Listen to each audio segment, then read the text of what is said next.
Project Lawful aka Planecrash by Yarwain aka Eliezer Yudkowsky and Lintamande. Thread 1, Mad Investor Chaos and the Woman of Asmodeus. Episode 4.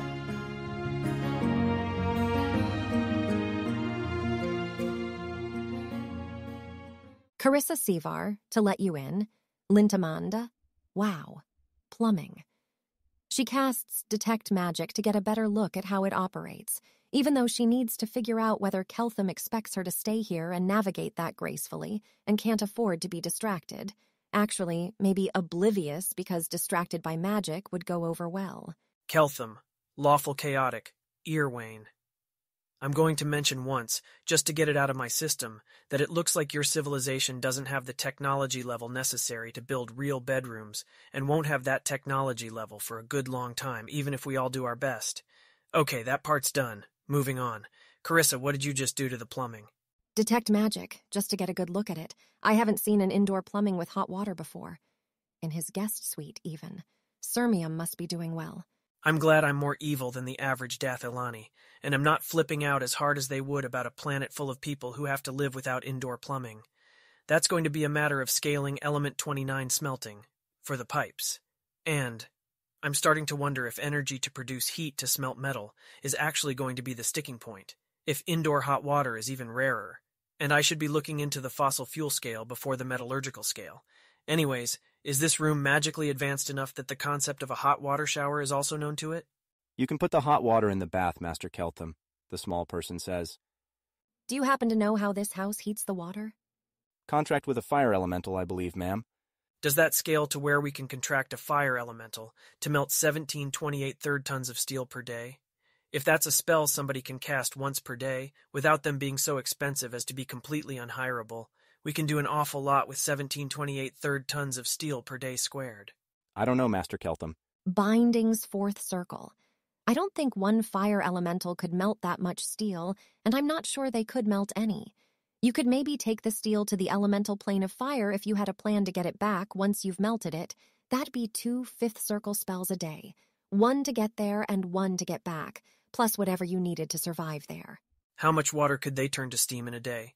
And do fire elementals continually add heat energy to wherever they are, so that I can melt anything if I can insulate them well enough?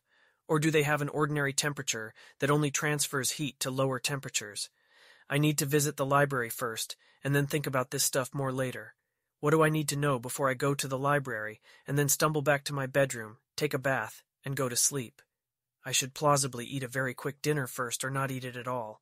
I should know where to find Carissa Sevar in the morning for translation spell. And right, toilet.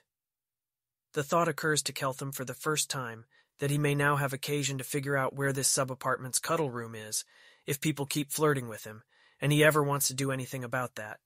Well, not a top priority, probably. Dathilan Iarwain, why would you do that in your bedroom? Why would you do that on your bed? That is not what a sleeping pod or sleeping sink is designed to do, any more than a sex and cuddling pillow surface is designed to be slept on.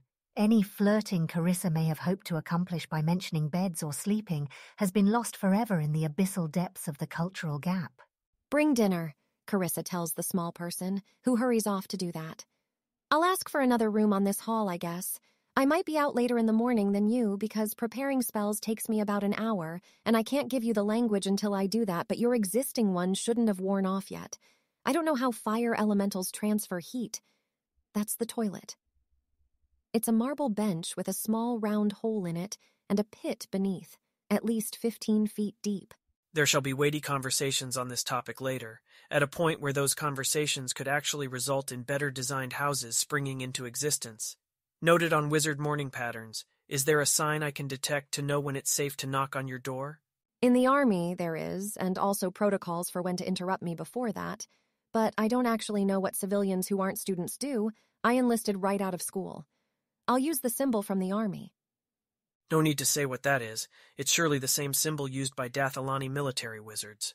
If there's any symbol on the door, don't knock. Knock only if the door looks like a plank of wood devoid of symbols. Acknowledged. I feel like I'm missing something blindingly obvious. Clothing, laundry, Actually, these clothes contain an unmeasured amount of exemplar technology with respect to things like the metal alloys in the zippers, any plastic components, rare element magnets, maybe even the weaving patterns in the cloth. They're my property, and indeed my only non-ideational property at this point, but project valuable to the point where your government actually needs to consider security to prevent them from being stolen. Any obvious solutions there? At least they have the concept of theft. She was starting to be slightly worried they didn't. Probably you should have personal security whenever you leave the house, but they should be safe enough here. Probably have me launder them with magic instead of giving them to the housekeepers, lest they damage them. Security, so checking explicitly. You've implied that this is a sufficiently high security area to protect my property from whatever grade of criminal mastermind seems likely to target that property in hopes of obtaining a proprietary trade secret. Affirm? Yes. She can go double-check afterwards, but it seems like probably direct word from Asmodeus is enough justification for a lot of people parked outside keeping Keltham safe and keeping him from leaving. All right, I'll be troubling you to magically launder my clothes, and we'll add that to the rest of the informal debts I have piling up with you, which I assure you I am noticing. Can you think of anything else I should know or do before library? Oh, we were waiting on dinner, weren't we? Any notion of the timescale there? I would expect it'll only be a couple more minutes. What is your plan for the library exactly? Just to sit down with a history book and look up every reference until you've chased down everything? The plan is that, unless there are entities here which think and write books extremely quickly compared to Keltham, they probably cannot fake an entire library in order to control Keltham's flow of information. Lots of random sampling, accompanied by trying to infer back the world that the pages were written in. I'm not trying to acquire thorough knowledge of anything, just orient myself to this whole universe. Well, if you find the personal diaries of the Archduke, you've got to copy a page down so we can mysteriously reference it at parties later and make him wonder how much we know. That feels like the right amount of aesthetically evil while completely unobjectionable even to good, which Keltham seems comfortable in. Dinner arrives. It is generous heaps of a dozen different things, since they didn't know what he'd like. Fish and rice and bread and shellfish and vegetables and stuffed pheasant and seared meat and fruits and pastries. Lady what? She must have been joking. Even most criminals wouldn't do that, and no sensible archduke would just leave his personal diaries in the library either. Keltham samples everything and will gravitate towards the more protein-heavy dishes accompanied by fruit, treating the pastries and bread as a dessert. He chews the first bites deliberately, experiencing and considering, and then eats much more rapidly after he has already observed the new experience. The food is much better than at the World Wound, and she's going to enjoy it while it lasts. She also suspects people are frantically making some arrangements in the library, so it's better for Keltham not to be done too quickly, though she's also not going to observably stall him. When they're done, she'll ask which rooms are free and pick one out and demonstrate the symbol on the door. See you in the morning. Suppose so. I check explicitly. You don't expect me to accidentally get lost on the way to the library, or lost on the way back, in a way that I can't recover from by running into somebody to talk to. I expect not, but if you want an escort, I could make space in my schedule. Think I'm fine checking empirically how lost I get without you, before I assume it's bad enough you need to be always following me around. I'm just checking that it is, in fact, inside the disaster class, where you can sensibly plan to see what actually goes wrong and then recover, instead of some plausible-seeming missteps being bad enough to require advanced foresight. This language and the number of words it takes to say things owe his ass. You will not wander off a cliff or through a portal to the abyss if you get lost, and probably some of your security's following you, so it should be recoverable. Under other circumstances, Keltham might ask about intelligence amplification headbands that might prevent him from forgetting his path. But mind amplification is also mind alteration, so Keltham is not about to just yank one of those things onto his head, even if supplied, before he manages to run across some mentions of them in the library. Keltham shall now attempt to explore yet another place where no Dath Ilani has ever been. How is he doing at finding the library? If he asks the staff, they will show him down a flight of stairs and through a courtyard to a very modest library, really. 2 rooms with high ceilings and shelves full of books. Also, it's full of teenage girls sitting 3 to an overstuffed armchair and giggling. Is there anything that looks like a section on gods, or a section on global factional politics? Keltham is A, bent on his mission, and B, processing teenage girls as extremely normal inhabitants of libraries. It may take him a bit of a delayed drop to ask what they're doing in a supposedly high-security area, and why the gender ratio. There's a section on theology, which looks rather sparse, and a section on world affairs, which seems to have the global, factional politics he might hope for. The teenage girls observe him raptly, but don't interrupt. He looks in a hurry, and also, to detect magic, there's clearly several high-level invisible people shadowing him, which means it would be a bad idea to make sudden movements, even ones that are just accidentally dropping your pen on the floor so as to strategically pick it up. Keltham rolls against his SED to notice the attention. Fails. Theology seems like the highest priority. Pull a random book and look at a random page. A series of mental exercises for Asmodeans, to practice submission to the will of their god, blah blah blah. Meditations for executing on their intentions successfully. Meditations to consider before making a promise. Meditations for raising Asmodean children. Meditations for blah blah blah, anticipating hell in a productive and confident fashion. Seems broadly consistent with the picture Carissa drew so far. Different random page? The physical structure of hell. It's not technically a plane, but 9 of them. The only one accessible from the rest of the universe is Avernus, the first, where souls go when they die. The second is only accessible from the first and third, the third from the second, etc. Let's try a different book. Do any of them look like they'd have information about the other gods? Nope. This library contains no books about gods other than Asmodeus. Those are illegal in Cheliax and could have been acquired on very short notice, but spot modification would be, well, hellish. Okay, that's downright odd, given the extent to which negotiations between gods formed part of this world's foundations of order, in the mental picture Keltham was drawing. You shouldn't be able to understand current reality without knowing who had what utility function. Book on history of divine negotiations? Also, no. That's not even a kind of book that can be found on short notice. It's probably in some private libraries, but not Chelish private libraries. A book about Shellen, goddess of art, love, and beauty, has turned up on a shelf in the corner. He must have missed it in his first scan. Great. Let's flip to a random page in that one. Shellen once had a brother, but then his utility function was inverted and he became a god of torture. It's very sad. Shit, what okay? Let's temporarily forget breadth first search and read the pages before and after that one. For a time, she and Dubral shared the portfolios of beauty, love, and the arts, and were worshipped by the early Taldans, until at some point they argued, and Dubral abandoned Golarion for the far, dark places between the plains. When Dubral returned to Golarion, he had become the god of mutilation, misery, and torture, Zon Kuthon. Believing that Dubral still existed within Zon Kuthon, Shellen reached out him, but he pierced her hand with his black nails. When Thrawn, their father, tried to welcome him, Zon Kuthon captured and tortured the wolf spirit beyond recognition. One myth speaks of how Zon Kuthon first came into conflict with Abadar, the god of culture, wealth, and stability. Seeing the crimes Zon Kuthon committed in Golarion, Abadar knew that he must be punished, and made a bargain with the evil god. Zon Kuthon agreed to go into exile on the Plane of Shadow for as long as the sun hung in the sky in exchange for an item of his choosing from the first vault. This imprisonment was not meant to be over as soon as it was, though, and when the sun stopped shining upon Golarion during the Age of Darkness, Abadar reluctantly honored the deal, giving Zon Kuthon the first undead shadow, which the Midnight Lord has used to craft evil creatures in his realm of Sovaikin ever since. Okay, the utility function inverting thing does not sound like a thing that typically happens to humans walking around, but shit, Golarion has issues.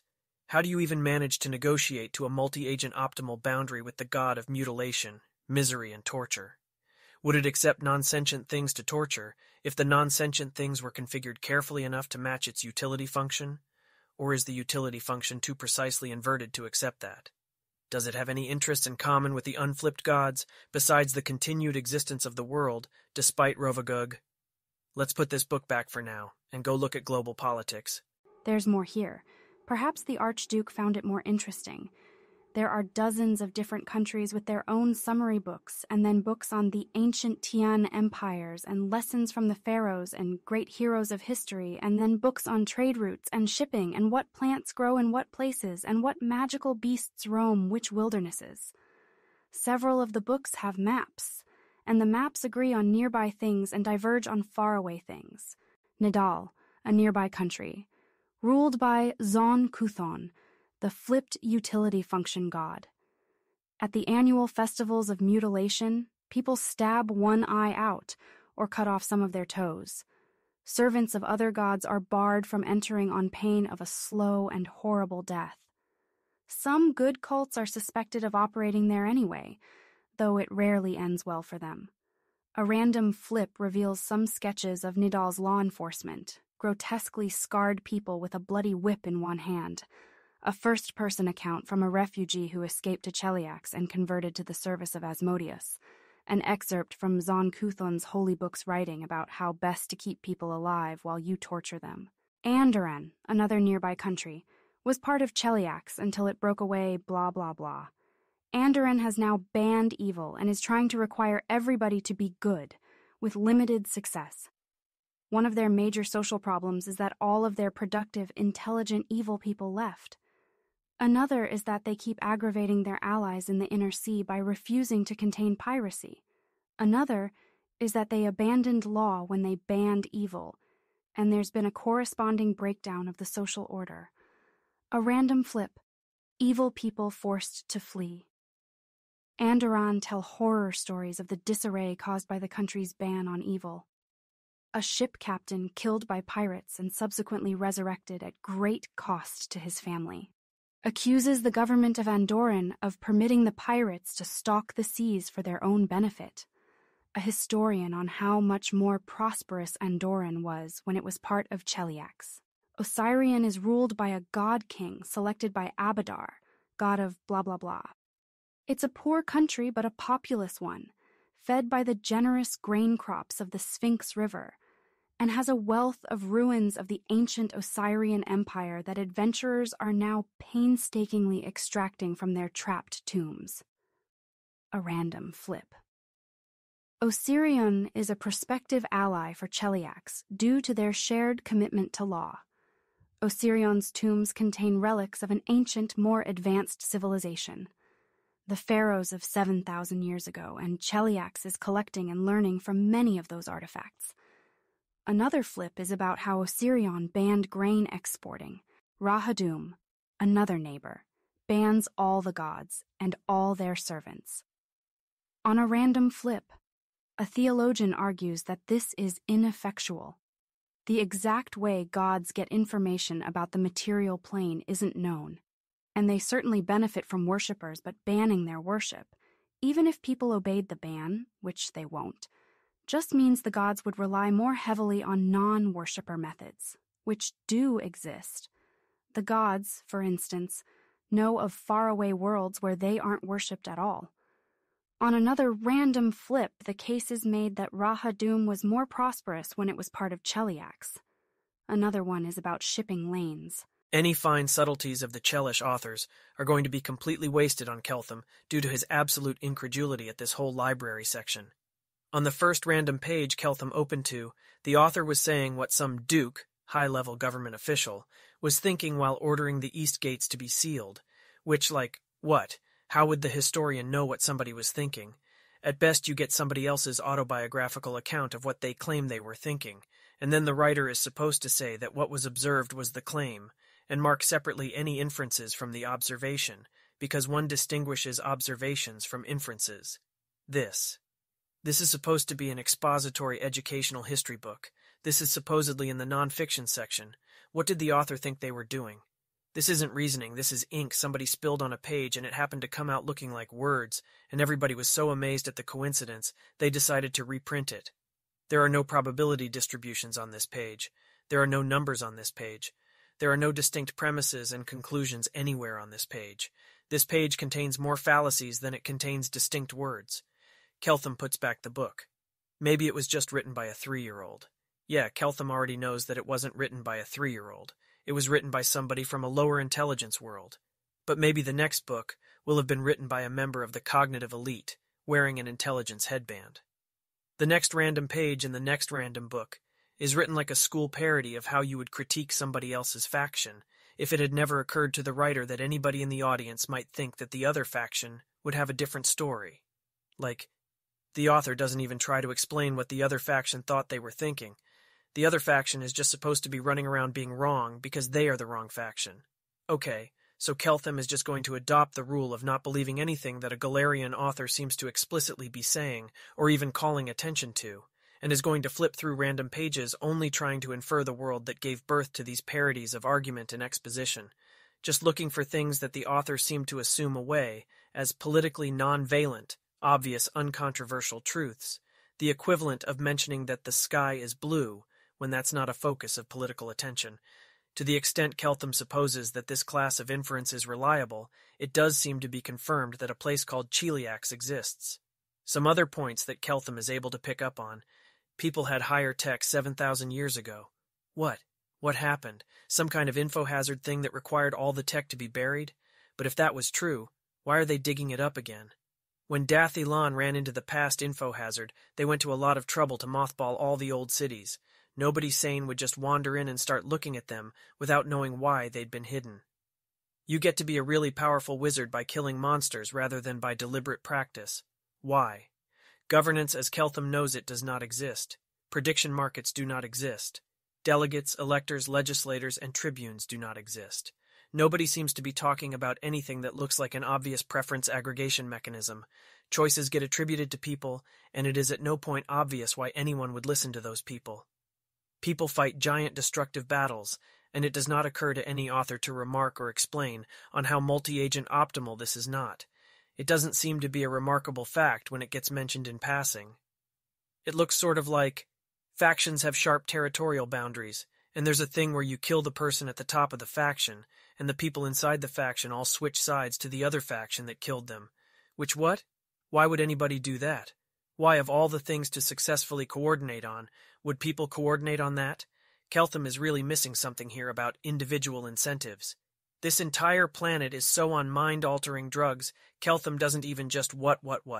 By the time Keltham reaches anything about Zon-Kuthon, he catches a glimpse of an info-hazardous page, winces, and just shuts the book.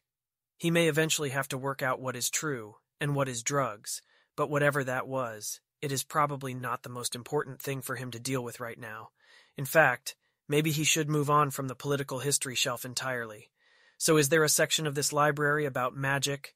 How does it even know seriously what the fuck Galarian? There's a book on wizarding education, and a book on dragon spellcasting, and a book on famous sorcerer bloodlines and their achievements. And what occurs? Do tell, if Keltham flips to the start of the wizarding education book, in hopes of finding a careful and reasoned exposition of background theory. There's a long essay by the author about the foolishness of other wizards who took the wrong approach to the craft and didn't approach it with the discipline Asmodeus requires. Then there's a long recounting of his achievements as a wizard and as a teacher of wizardry. After that, there's a discussion of the simplest spells and meditations you should do in order to find them easier to hold in your head and cast properly, and tips for common errors, and some argumentation about which simple spell is the best to start with. There's no mention of needing to fight monsters in the wizarding education book. There is a mention that you should inflict punishments at the end of the day because students are unlikely immediately after a punishment to be able to concentrate on their spell books, and if you're worried they'll run home and get it healed, you can keep them late. Maybe there's some local custom about how written knowledge is supposed to be a record of all the things you shouldn't do, and from this, you can infer what you actually should do instead. Keltham genuinely has no idea if he's even supposed to believe all the bragging the author puts in front of the book about his achievements, as presented in a format that Keltham himself finds almost absolutely unconvincing. Maybe it's this huge string of blatantly false advertisements, and it's actually signaling cleverness at crafting false advertisements, or Keltham doesn't get Galarian at all. Is he supposed to believe the thing about storing up punishments to be inflicted at the end of the day? In defiance of all behavioral shaping theory if you were even doing that in the first place, and the implicit claim that students are so admiring of this teacher and desirous to learn his knowledge, that they stick around even after being hurt? Keltham is guessing this is just a deliberately unbelievable status brag claim in a very alien format? Whatever. It should mostly fall under the rule, for the moment, of not believing any fact which a drugs author seems to be actually trying to make him believe. Mostly, Keltham is interested in the discussion of the simplest spells, the meditations, the tips for common errors. How does a very basic spell cast actually work if Keltham tries taking what the author says at face value, when it hopefully maybe looks like the author isn't being political and would be discussing something that ought to be politically nonvalent ordinary common knowledge? Magic behaves sort of like a liquid, but it clings to itself. When you have a very little bit of it, the clings to itself effects dominate the behaves like a liquid effects, and you can shape it, which is done through the will of the caster. On a complex scaffold that is itself magic, doing it without a scaffold is possible. Magic got started in the first place after all, but much, much harder. The simplest spells are those that need to be shaped as closed two manifolds, and you have to understand how magic behaves reasonably well to get it to the correct shape. And then you have to stabilize it and tie it off, after which it sits until you want to cast it. Casting it is much simpler. You untie it and flick it loose. Does it say how to get a very little bit of magic and use your will on it in the first place? Sort of thing Keltham could try literally right now. You need a spellbook and inks which anchor the scaffold. The kinds of ink appropriate for spellbooks are so appropriate because the ink binds to the magic well. Here's the spell diagram he personally uses for new students. Though, of course, they'll develop their own diagrams over time as they optimize their scaffold for their personal needs. Once you have a spellbook and inks anchoring the scaffold, you should be able to learn to feel the magic. The meditations help with that. Book author recommends preparing spells on the student's scaffold while they concentrate. It might be easier for them to feel the magic while it's in motion. Some students pick it up quickly, within an hour, mostly predicted by lots of childhood magic exposure. He doesn't know any promising student to have taken more than a week. Okay, promising enough for trying later. But really, it feels like there should be much more knowledge available on what magic does, even if the natives have no clue why, some overview of what it can do. Fine, they didn't write their books for aliens, but Galarian seems to run on magic to an amazing extent. There really ought to be a book that gives him a better overview of magic than this, somewhere in this library. Why is there no such thing as a subject encyclopedia on any of these shelves? Do subject encyclopedias just not scale down to a much smaller Galarian book market?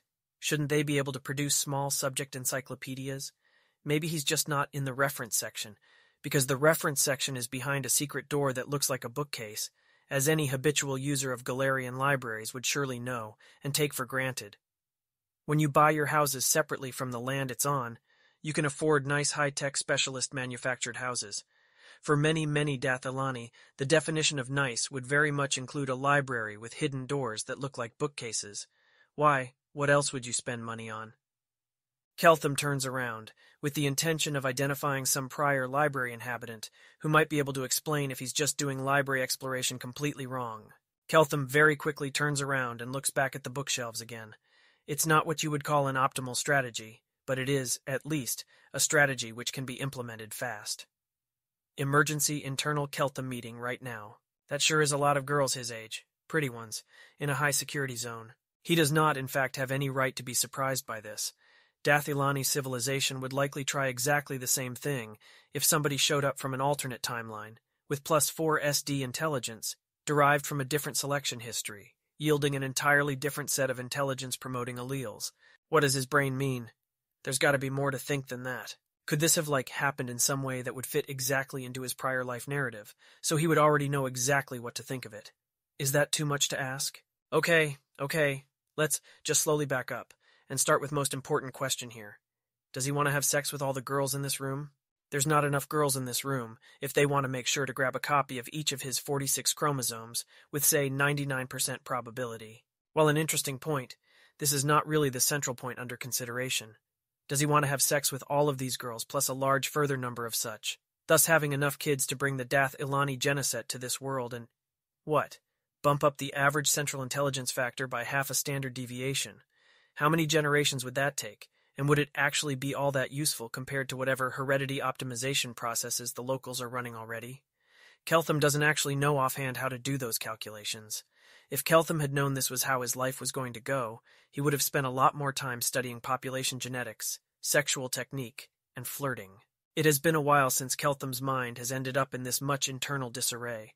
It's going into loops and repeating the same facts, and occasionally the same blank stares, just rephrasing the same thoughts over and over. Like, that sure is a lot of pretty girls, and they're probably also some of the smartest girls around locally, even if that's not directly visible, at least if they want the next generation of wizards directly off this event, which I would in their shoes. And I should have realized earlier that rather than just showing up with my head stuffed full of valuable extra-worldly information in my brain, I actually had a whole lot more highly valuable information inside my testicles. It is in fact this last thought that snaps him out of it. Sometimes, just rephrasing your existing thoughts in slightly different ways does knock something loose, as long as you're not repeating exactly the same thoughts. The sum of his private property on arrival, valuable knowledge, slightly valuable clothing, and valuable genes. Those sneaky sneaks. They thought that maybe if they threw enough girls at him fast enough, he'd be seduced into just going along with that, without first asking for any form of compensation for his valuable genetic information. Or possibly they were planning to offer him whatever standard. Keltham has not observed them try to get away with his precious bodily fluids without paying. One must distinguish inference from observation, after all. But yeah, no actual sex with these girls until Keltham is oriented enough to know how local money works and set up an explicit contract.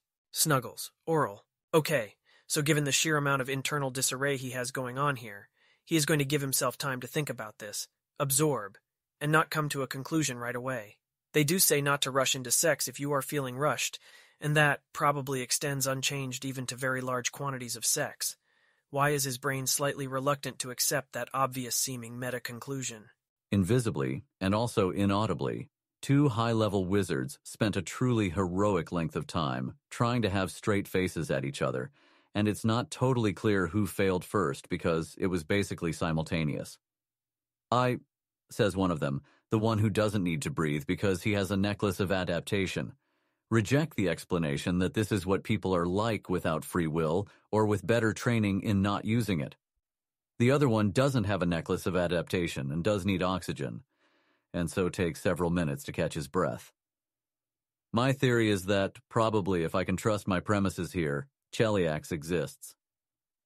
We should add to the list of things that go wrong with a honeypot setup. He decides that the presence of girls implies that his ejaculate is very valuable, and he should not give it away for free. Should we, though? When it will absolutely never, ever happen again. Well, if we commission thousands of him, maybe in a few generations it's a common problem. Gods forbid. From what I know, the gods seem supportive. You know, if Nethys gives people too much of himself, they're driven mad and destroy themselves. Maybe if Abadar gives people too much of himself, they're driven mad and end up like this. I have heard as many as several things about the Pharaoh of Osirion, and that seems probably wrong. But was it presented with the observations and inferences separated, with numbers for every sentence, no? I submit that you know nothing about Osirion except that a book writer wanted you to believe that it exists. Observation. Osirian women can't own money. Inference. Therefore, the Pharaoh probably does not oblige them to pay him to fuck them. I didn't hear any numbers. 37.15, 896. Ah, a credible claim then.